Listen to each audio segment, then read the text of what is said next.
What's going on, everybody? My name is Jason with JJ Realty Group. Today I've got 4 reasons why a property might be overpriced and an extra bonus at the end, so stick around. All right, let's get into it. So number 1 is the days on market are getting too high. Now, that is not a caveat for every single property, because sometimes, especially in the market that we're in right now, when we were having days on market of like 4 days, and now we've been sitting on the market for 2 months, it's not necessarily an indicator that the price is too high until we start getting quite a bit further down that line. Now, I do like to say that a property is like a piece of cheese. The longer it sits on the market, the worse it's going to get. It's not like wine. It doesn't get better with age. So it is a good indicator, but you do have to take certain things into account, and that's why we're going to look at these other ones as well. Number 2, the property has a higher price than similar properties, right? That's a no-brainer. You're out there, you're looking, you're seeing properties, you see this one that is 1,500 square feet, 2,000 square feet, whatever it is, compared to a property that's very similar, especially in neighborhoods where they're building a lot of the same houses, and it's like $50,000 more. Well, the question is why? Does it have a pool in the back? Is it worth an extra $50,000? Maybe, maybe not, right? If all things being equal, there's a pretty good chance that property is going to be overpriced. That one's pretty simple.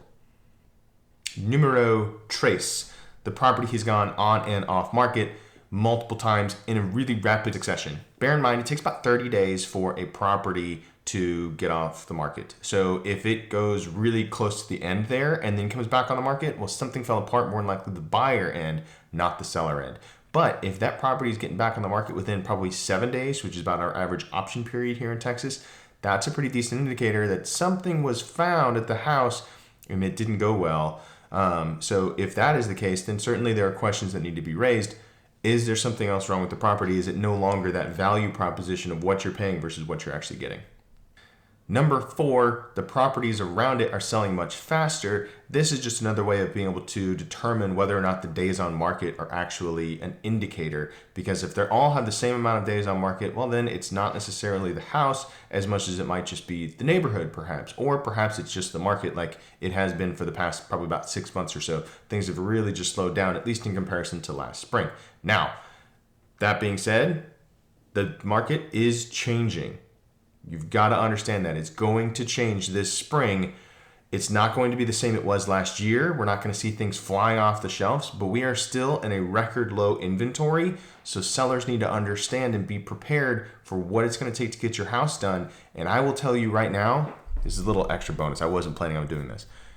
Condition is king. I will say it over and over and over again. If you are in a standard neighborhood or in a neighborhood that is relatively similar to itself, condition is going to be absolutely king. So everything done, everything clean, getting everything put away, getting the clutter set up, making it look as staged as you possibly can, that is going to make a big, big difference because that is a value proposition in the mind of the buyers. So buyers, little check as to what the sellers are doing, but it's also a really good indicator of what you're looking for. You want a house that is in good condition, that is ready to move in, right?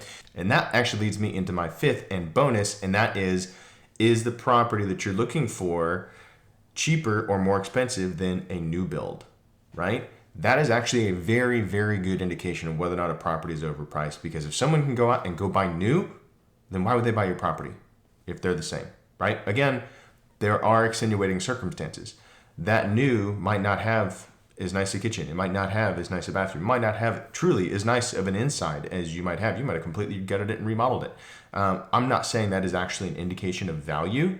That's a whole nother topic by itself. But that's a good indication of whether or not if they can go out and find a new house in comparison to your house, then maybe it's overpriced, right? So that is something you need to keep in mind. So thank you for sticking around, but that's just the way I see it. Do you agree with those indicators? And is there anything else that you use to be able to determine whether or not a property is too high? Let me know in the comments and I'll see you there.